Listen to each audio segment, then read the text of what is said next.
nhiệt chúng ta cho một tràng.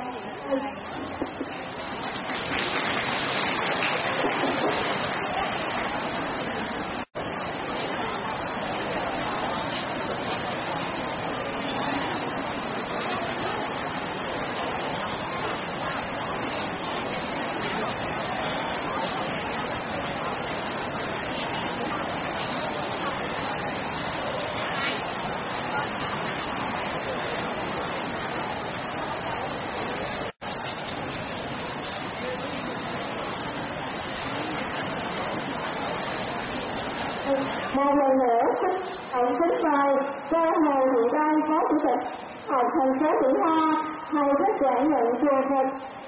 Cô Nguyễn Thị Tưởng, Phó Hiệu trưởng nhà trường. Nguyễn Thị Ngọc Anh, trưởng viên Hội khuyến học nhà trường. Xin trân trọng kính mời quý đại biểu, quý cô sẽ lên tặng quà cho các em học sinh.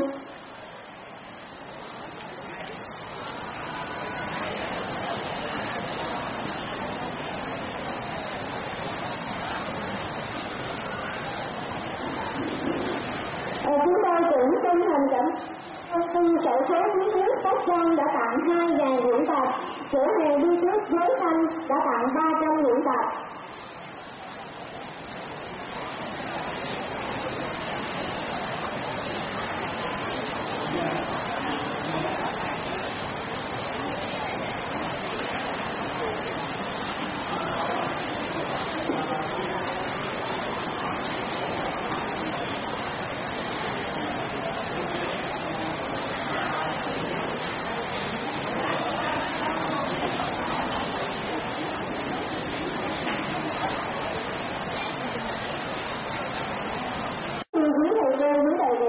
Và cùng với toàn thể các em học sinh thân mến, thì mỗi năm trước khi nghỉ hè, đoàn trường tổ chức buổi bàn giao học sinh về địa phương sinh hoạt hè.